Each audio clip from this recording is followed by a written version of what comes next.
pour ce bienfait. Les acclamations est un signe d'action de grâce. Mais maintenant, j'aimerais te dire une chose. Ce que j'aime avec l'action de grâce, c'est que l'action de grâce marche avec le prophétique. L'action de grâce, c'est une façon de rendre grâce à Dieu pour ce qu'il a fait. Mais maintenant, pour les personnes qui sont prophétiques, c'est que l'action de grâce ne s'arrête pas seulement à ce que Dieu a seulement eu à faire. L'action de grâce commence à partir au-delà de ce qu'il a fait.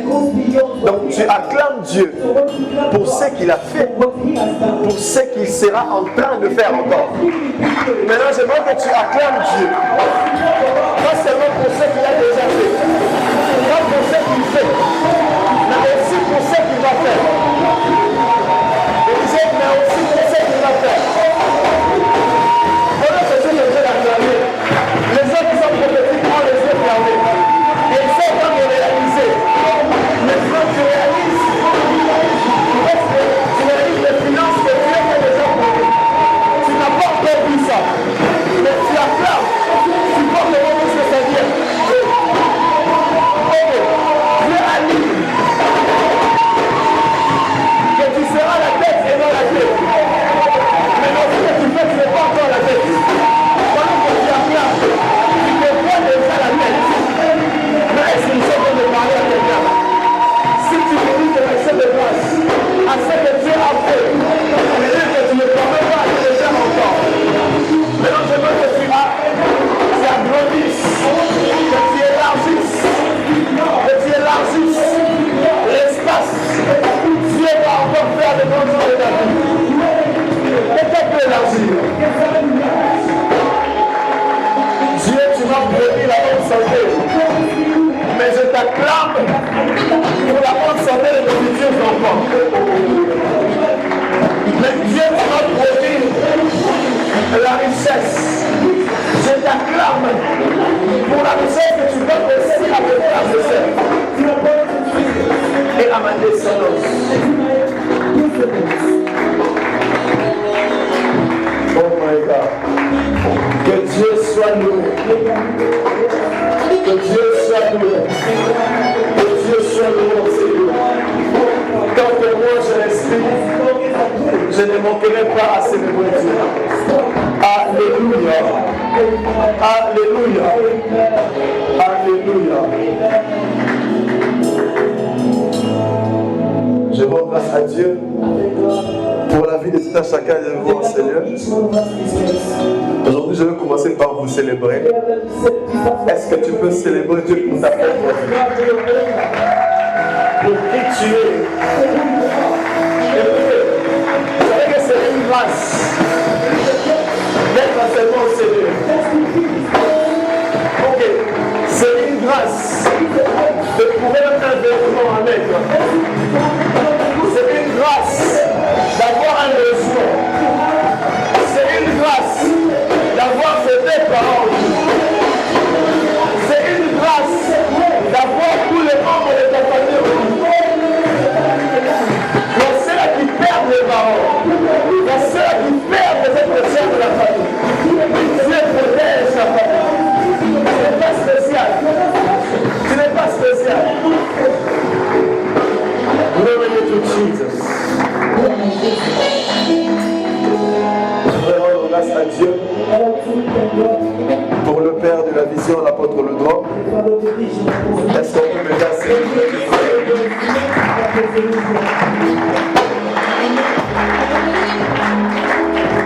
Je rends grâce à Dieu pour la vie d'un homme très spécial. Un homme très spécial qui fête son anniversaire aujourd'hui. Je rends grâce à Dieu pour le pasteur, le prophète Jean. Est-ce qu'on peut bien célébrer Dieu pour sa vie? Est-ce qu'on peut bien célébrer Dieu pour sa vie? Je sais pas si vous êtes déjà là. Mais on peut célébrer Dieu pour sa vie. je rends grâce à Dieu pour la présence du Saint-Esprit. Célèbre Dieu parce que le Saint-Esprit est là. Célèbre Dieu parce que le Saint-Esprit est là. Le Saint-Esprit est là dans sa maison. Merci à vous pour notre place. Que Dieu nous bénisse. La technique, est-ce qu'elle est prête?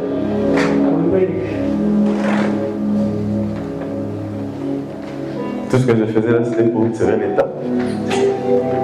Mais on va griller.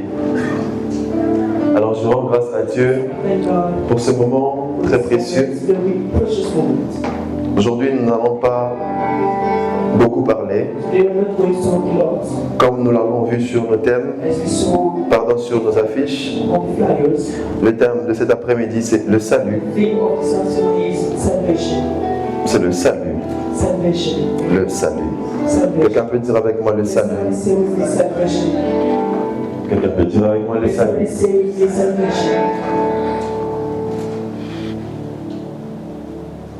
Alors je ne sais pas ce qui se passe. On a prévu une projection. J'aimerais bien que les gens voient ce que je vais dire dans quelques minutes. Le diable, c'est un menteur.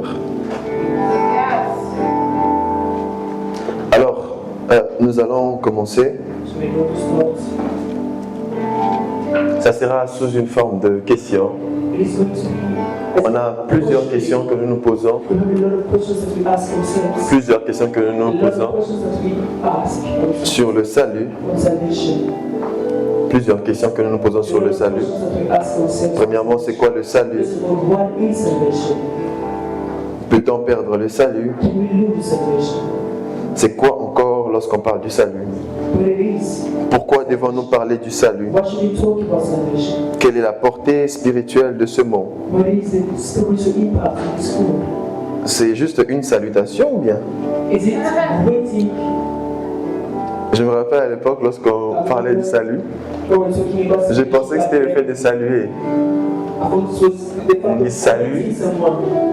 Non, c'est pas une salutation. Alors le salut, je vais prendre son origine de l'hébreu. Pour ceux qui écrivent, le salut de l'hébreu qui veut dire Yesha ou Yasha. Il y a une autre appellation qui dit Teshua, selon l'origine du mot, et ça veut dire délivrance. Délivrance, victoire, prospérité, secours, sauver, sécurité. Lorsqu'on parle de sauver d'une embuscade, sauver d'un problème. Autre chose, donner la victoire, une aide, ou une guérison. Et en grec, c'est soteria, qui veut aussi dire la même chose. Mais ce que j'aime avec la différence, c'est que soteria, ça parle de persévérer, non, préserver, pardon, préserver, délivrer du mal ou de la brutalité de l'ennemi. J'aime ça, délivrer du mal ou de la brutalité de l'ennemi. Alors pourquoi nous parlons du salut? Et pourquoi nous disons que c'est le fait de préserver et délivrer de la brutalité des ennemis? Je vais m'attarder sur celui qui parle de soteria pour bien expliquer. Alors on va prendre une autre définition aussi d'abord. C'est aussi une réconciliation de l'homme avec Dieu. Le salut, c'est aussi une réconciliation de l'homme avec Dieu par le moyen de la mort de Jésus-Christ, par le moyen du sang qui a été versé à la croix.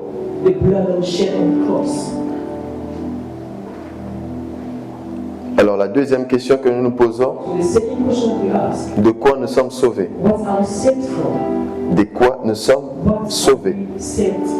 J'avais dit que je vais parler sous forme de questions. Donc je vais comme répondre aux questions que nous nous posons lorsqu'on parle du salut. La première question c'était c'est quoi le salut?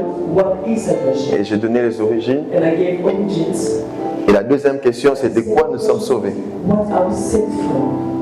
De quoi nous sommes sauvés? Nous sommes sauvés de la colère, c'est-à-dire du jugement pour nos péchés, selon Romains 5,9, 1 Thessaloniciens 5,9 aussi. Je répète, nous sommes sauvés de la colère de Dieu et du jugement de Dieu pour nos péchés. Alors lorsque l'homme a péché, lorsque Dieu a créé l'homme, le mal est entré et l'homme a désobéi à Dieu. Les plans de Dieu pour l'homme étaient que l'homme vive éternellement. Voilà pourquoi il disait créons l'homme à notre image et à notre ressemblance. Dieu voulait que l'homme soit comme il est. Dieu a créé l'homme sans faille. Il a créé l'homme pour qu'il soit à son image, pas pour que l'homme puisse faillir. Mais lorsque l'homme a désobéi, lorsque l'homme a pris l'autre penchant, lorsque l'homme a désobéi à Dieu et a obéi au diable, c'est alors que le mal est entré dans l'homme. Et lorsque ce mal est entré, la vie que l'homme avait, la vie que l'homme avait, ce que Dieu avait mis de précieux en l'homme, l'homme l'a perdu. Pourquoi? Parce que l'apôtre Paul nous dit plus tard, c'est lui à qui tu obéis devient ton maître. Du moment où l'homme a obéi au diable et a désobéi à Dieu, il est devenu sous l'emprise du diable. L'homme a perdu l'autorité que Dieu l'avait donnée. Et il est entré sous l'emprise d'un autre maître. Son créateur l'avait donné la liberté de dominer et de gérer tout ce qui était sur la terre. Mais lorsqu'il a péché, l'homme a perdu cela et il est entré sous la dépendance du diable. Alors cette désobéissance a apporté la mort. Cette mort, bien qu'elle est physique, elle est aussi spirituelle. Parce que la création de l'homme n'était pas pour que l'homme meure. Mais l'homme, à cause du péché, la mort physique est entrée et la mort spirituelle aussi est entrée. Cette mort spirituelle qu'on appelle la déconnexion de l'esprit de l'homme et l'esprit de Dieu. L'homme s'est déconnecté de Dieu. Et lorsque l'homme s'est déconnecté de Dieu, nous avons vu tout ce qui s'est passé après dans l'Ancien Testament. L'homme a été revêtu de la nature du péché. L'homme a commencé à pécher quotidiennement. Et la colère de Dieu était sur l'homme. Voilà pourquoi nous avons dit que le salut, c'est le fait d'être épargné de la colère de Dieu. Alors la colère de Dieu qui était sur l'homme, c'est en réalité pas sur la créature qu'il avait eu à faire, mais sur le péché qui était entré en lui. Et la colère de Dieu était sur ce fait-là, que le péché est entré dans sa créature. Alors qu'est-ce qui s'est passé pour que la colère de Dieu se calme? Selon la loi de Moïse, on a commencé à offrir à Dieu des sacrifices où le sang devait couler, qu'on appelle des offrandes sacrificielles. Et ces sacrifices-là étaient donnés pour que les péchés de l'homme, en réalité, soient couverts. Ça veut dire que ces sangs-là n'effaçaient pas le péché, mais ça couvrait simplement les péchés. Alors ça diminuait la colère de Dieu. En quelque sorte, ça n'enlevait pas la colère, mais ça diminuait la colère de Dieu. Mais Dieu s'est trouvé en fait face à un fait où, malgré les sangs qui étaient coulés, il était tout le temps prêt à frapper. Tout le temps prêt à frapper comme le Père. Voilà pourquoi vous allez remarquer avec Moïse que Dieu était en train de frapper lorsque les peuples désobéissaient. La colère de Dieu était prête à tomber sur le peuple directement. Et après, par amour de Dieu, parce que la Bible dit qu'il est amour, il a trouvé un plan pour que nous soyons rachetés. Il a trouvé un plan pour que nous soyons épargnés de cette mort. Malgré que nous étions ceux-là qui avons désobéi, Dieu a fait en sorte qu'il y ait un plan B ou une porte de secours pour l'homme, pour que l'homme échappe à la colère. Parce que le but du diable, c'était de faire échouer la création de Dieu. Et que l'homme puisse se perdre comme lui, il a été perdu. Alors Dieu, par son amour, a trouvé un moyen de racheter l'homme. Ça veut dire d'épargner l'homme de la mort. Ce qui nous pousse à la question suivante. Qui nous sauve? Lorsque nous parlons du salut, mais c'est qui nous sauve? C'est un homme ou c'est qui? Alors celui qui nous sauve, c'est Dieu. C'est Dieu qui nous sauve par le canal de son Fils Jésus-Christ. Dieu qui nous sauve par son amour et par le canal de son Fils Jésus-Christ. 2 Timothée 1:9, Tite 3:5. Alors je vais aller rapidement. La troisième question, c'est comment Dieu nous sauve. Comment est-ce que Dieu nous sauve? Alors Jean 3:16 nous parle de cela. Dieu qui a tant aimé le monde, il a donné son Fils unique afin que quiconque croit ne périsse point, qui est la vie éternelle. Et le verset 17 aussi nous montre que c'est par la mort de Christ que nous sommes sauvés. Comment est-ce que Dieu nous a sauvés? Par la mort de son Fils. Est-ce qu'on est ensemble? Comment est-ce que Dieu nous sauve? Je suis juste en train de répondre aux questions que nous nous posons. Ça veut dire que lorsque tu auras... Vous savez, le message du salut, c'est un message de base pour notre foi chrétienne. Lorsque vous sortez, vous allez faire face aux gens qui ne croient pas en Dieu. La bonne nouvelle que vous allez apporter, c'est le message du salut. Et lorsque vous allez apporter ce message, vous devez vous attendre à des questions pareilles. C'est quoi le salut? Qui nous sauve? Comment est-ce que Dieu nous sauve? Comment vous pouvez dire à une personne que Dieu peut te sauver? Et comment est-ce que Dieu peut sauver cette personne? Alors, comment est-ce que Dieu nous sauve? J'ai dit que c'est par la mort de son Fils. C'est le seul moyen par lequel nous sommes sauvés.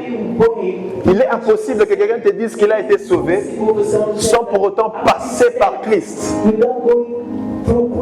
Sans pour autant passer par Christ. Il est le seul. Tite 3:5 nous dit cela, il est le seul. Nul ne peut être sauvé s'il n'est pas passé par lui, le Sauveur qui est Christ.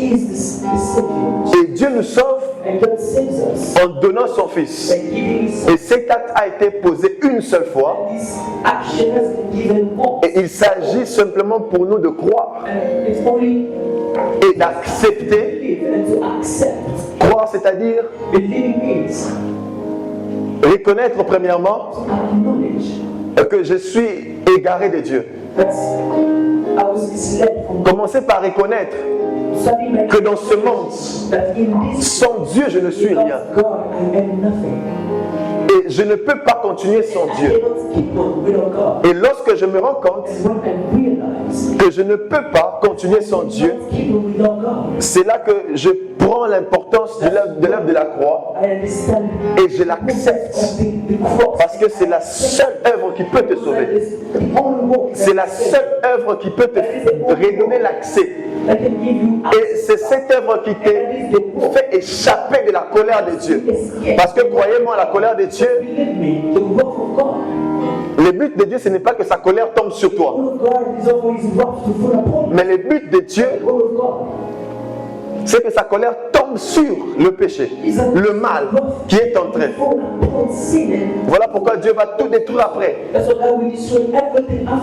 et recommencer pour enlever et éradiquer le mal. Alors le but de Dieu, ce n'est pas de voir l'homme avec le mal en lui. Et le fait d'accepter, de marcher avec Dieu, fait de toi une personne qui est garantie à la liberté et à la vie éternelle. Amen. Est-ce qu'on est ensemble? La cinquième question, c'est est-ce qu'on peut perdre le salut? C'est là qu'on va atterrir. J'avais dit que j'allais juste répondre aux questions. Est-ce qu'on peut perdre le salut? La réponse, c'est premièrement non. On ne peut pas perdre le salut, non. Pourquoi on ne peut pas perdre le salut? Je vais donner quelques points qui nous prouvent qu'on ne peut pas perdre le salut. On ne peut pas perdre le salut parce que, premièrement, nous devenons une nouvelle créature lorsque nous donnons notre vie à Christ. Nous devenons une nouvelle créature. L'ancienne créature qui était perdue, l'ancienne créature qui n'avait pas l'accès à entrer dans le royaume de Dieu est restée. Et la nouvelle créature est entrée en toi. Alors, ce n'est pas une version améliorée de ta personne. Lorsque tu donnes ta vie à Christ, ce n'est pas le fait de t'améliorer à arrêter d'insulter, non. Ce n'est pas le fait de t'améliorer à arrêter de parler en mal de gens, non. C'est un changement total, un changement de nature. Parce que si ce sont tes efforts que tu as eu à fournir, ça veut dire que tu n'as pas reçu le salut. Ce sont tes efforts qui ont fait en sorte que tu arrêtes de mal te comporter vis-à-vis des autres. Mais le salut, ce n'est pas ça. Le salut, c'est un changement total de nature. Donc, lorsque la nature pécheresse, l'ancienne nature qui ne te donnait pas accès à la vie éternelle est partie, tu reçois une nouvelle nature. Il est impossible que tu n'entres pas. Parce que ta nature te permet d'entrer. Est-ce qu'on est ensemble? Est-ce qu'on est ensemble? Très rapidement, je prends le deuxième point. Je vais vraiment parler dans les détails. Comme passage biblique, nous sommes dans 2 Corinthiens 5, 17. Juste après ça, nous aurons une courte vidéo qui va aussi nous enseigner sur le salut. Le deuxième point, c'est on ne peut pas perdre le salut parce que nous sommes rachetés. Parce que nous sommes rachetés. Le fait d'être racheté, c'est le fait d'appartenir à quelqu'un. Ça veut dire que nous appartenons à Dieu. Jadis, nous appartenions au diable parce que nous avons péché. Mais lorsque nous avons donné notre vie à Christ, nous appartenons plus au diable.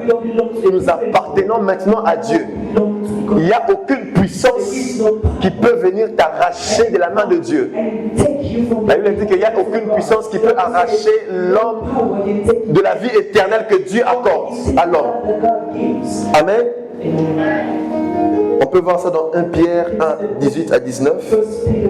Le troisième point, c'est le fait d'être justifié. On ne peut pas perdre le salut parce que nous sommes justifiés. Le fait d'être justifié veut dire déclarer juste. Romains 5, 1. C'est Dieu qui nous déclare juste.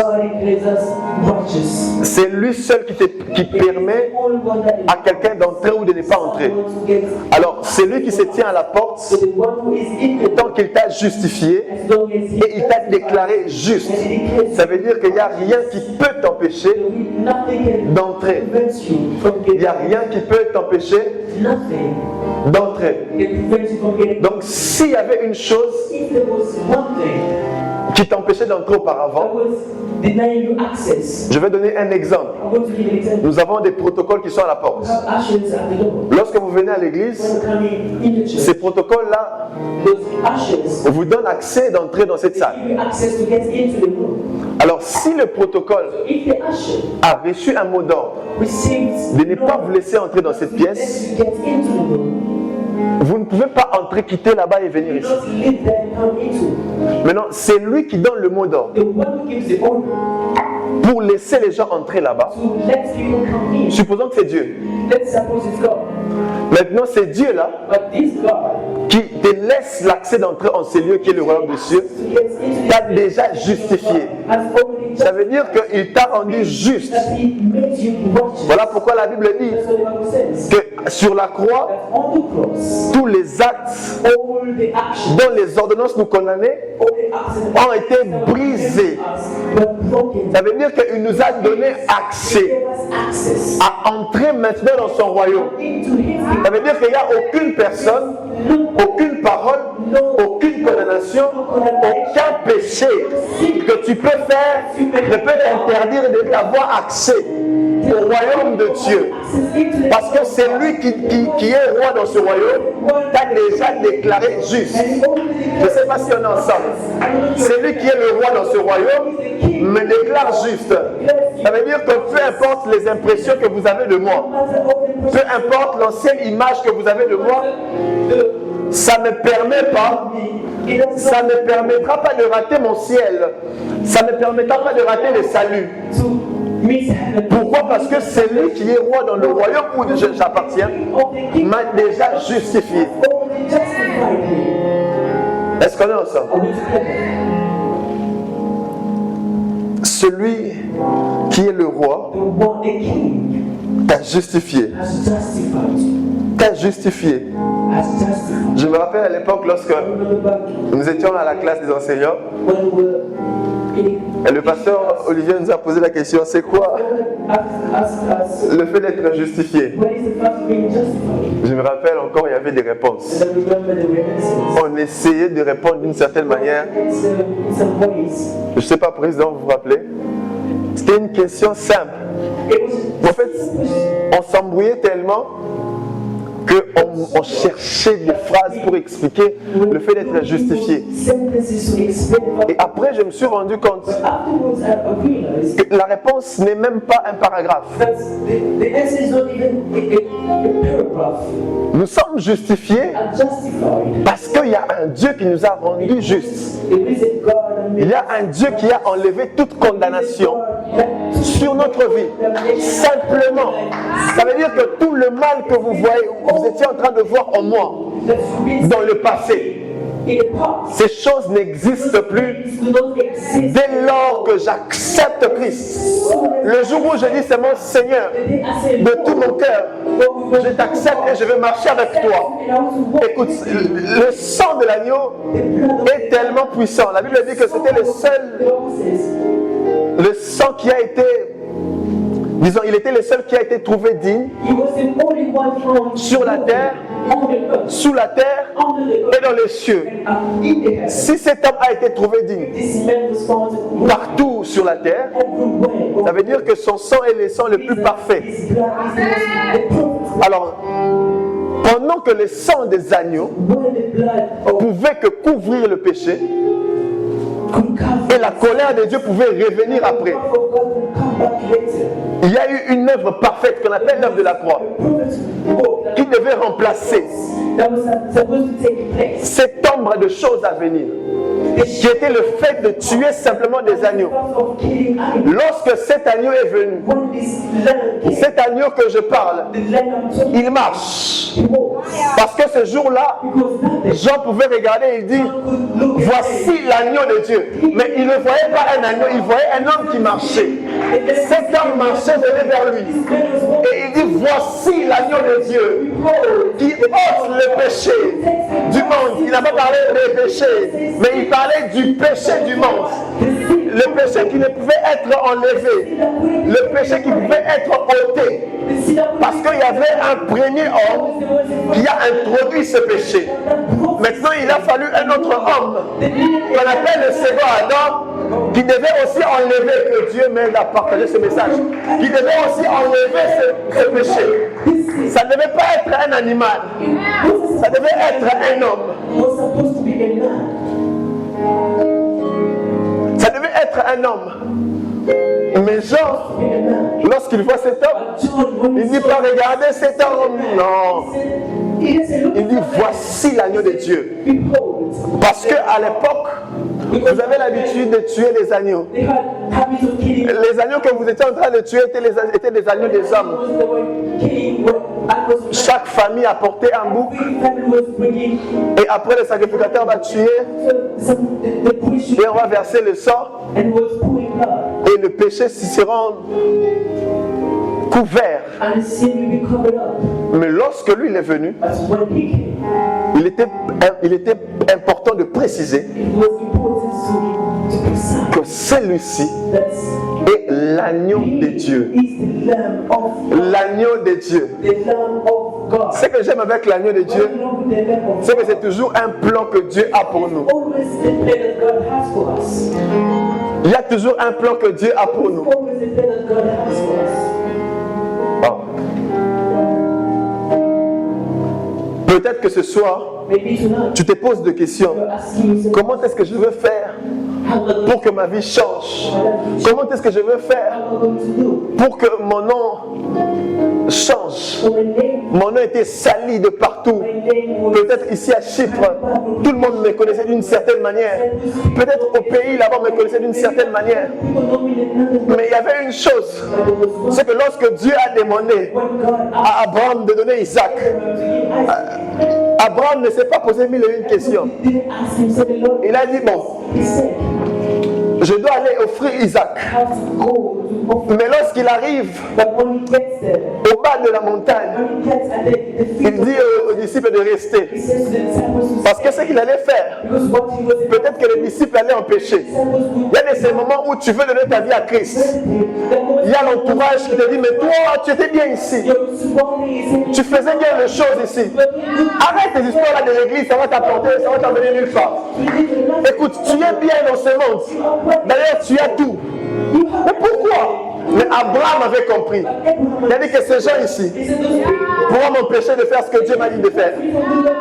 Le Dieu qui s'est révélé à toi, le Dieu qui est entré dans ton cœur et qui te convainc qu'aujourd'hui c'est un jour que tu dois arrêter ce que tu fais, que tu dois faire ce qu'il te demande de faire. Lorsque tu dois prendre cette décision, rassure-toi que c'est une décision personnelle. J'aime cet enseignement du pasteur Olivier qui enseignait l'illusion du salut. Plusieurs personnes ont donné leur vie à Christ sous pression. Plusieurs ont donné leur vie à Christ parce que dans notre famille, tout le monde prie. Et je dois aussi donner ma vie à Christ. Surtout pour nous qui venons de familles où les parents sont des pasteurs, c'est compliqué.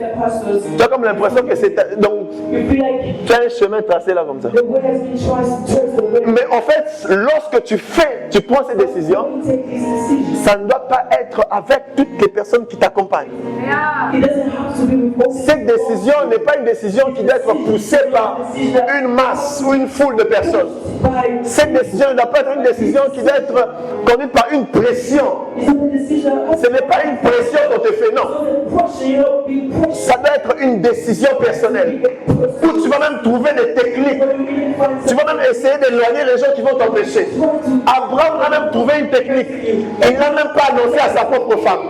Parce qu'il savait Mais il avance avec les disciples. Il dit non, non, ils doivent rester ici, ces serviteurs ici, ils peuvent m'empêcher. Mais si j'étais Abraham, j'aurais même eu envie de laisser Isaac parce que Isaac aussi allait commencer à pleurer. Mais Abraham ne laisse pas Isaac. Il avance avec Isaac. Vous savez, la question d'Isaac pouvait faire changer la vie à Abraham. Hein? Imaginez votre fils vous demande, Père, voici le bois. Voici l'autel. Mais où est l'agneau? Le père là, en ce moment-là, si vous étiez à la place d'Abraham, il va dire non, Dieu, c'est fini. J'abandonne, je ne peux pas. Je ne peux pas laisser ce fardeau. Je ne peux pas arrêter ce péché. C'est trop fort pour moi. Seigneur, je ne peux pas arrêter ce péché. Je ne peux pas accepter de sacrifier ce que j'aime. Je ne peux pas accepter de tuer mon propre fils. De tuer un péché que j'aime beaucoup. Parce que si je veux venir vers toi, il faut que je tue Isaac. Mais ça sera difficile, Père. Comment je peux tuer Isaac? Parce que lorsque tu vas tuer Isaac, Isaac va te poser la question. Lorsque tu vas aller laisser cela, le péché va te poser la question. Are you sure that you want to leave me? Donc regarde la vie que tu avais là. Tu es sûr? Tu es sûr que tu vas arrêter l'ambiance? Tu es sûr? Et puis le souvenir revient. Comment est-ce que tu étais en train tu étais au pétage? Comment est-ce que tu faisais ta vie? Comment est-ce que tout le monde autour de toi te vénérait? Lorsque tu entres dans une pièce, c'est toi le boss. Tu gaspilles l'argent, tu vois tout ça. C'est ça la voix d'Isaac. Il te dit, mais Père, où est l'agneau? Où est l'agneau? Est-ce que tu seras prêt à tuer Isaac? La Bible dit que Abraham a vu cela. Ça n'a pas changé la vie d'Abraham. Abraham a pris son fils. Abraham a pris son fils. Et il l'a placé sur l'autel. Non seulement qu'il a placé sur l'autel, il a fait en sorte que son fils ne puisse même pas bouger pour l'empêcher de le poignarder. Il a ligoté. Et il lève le couteau pour tuer son propre fils. Et il y a une voix qui sort. Et une voix qui sort. Une voix qui sort. Je compris que tu m'as obéi. Je compris qu'à partir d'aujourd'hui, que tu m'obéis. Après, c'est devenu facile pour Abraham. Parce que Dieu avait pourvu. Peut-être que tu es en train de faire face à ces moments où tu veux sacrifier ces péchés-là. Tu veux poignarder ces péchés-là. Parce que pour recevoir le salut, tu dois tout abandonner. Mais j'aimerais te dire, sois comme un Abraham ce soir. Sois prêt à mettre Isaac sur l'autel. Peu importe la douleur, accepte une fois pour toutes de mettre ces péchés-là sur l'autel. Et Dieu pourvoira pour ta vie. Si tu vas perdre des contacts, Dieu va donner des contacts. Si tu vas perdre des amis, Dieu va te redonner des amis. Si tu vas perdre des gens, des relations, Dieu va te redonner des relations. Abraham était prêt à sacrifier son propre mariage. Il savait qu'il aurait des problèmes avec sa femme, mais il était prêt à les sacrifier parce que Dieu avait dit. Et Dieu a pourvu. Il a reçu la promesse. Père des multitudes. Nous ratons la promesse de Dieu. Nous ratons l'éternité à cause d'un simple sacrifice. Acceptons d'être cloués à la croix avec Jésus. Acceptons d'être cloués à la croix avec Jésus.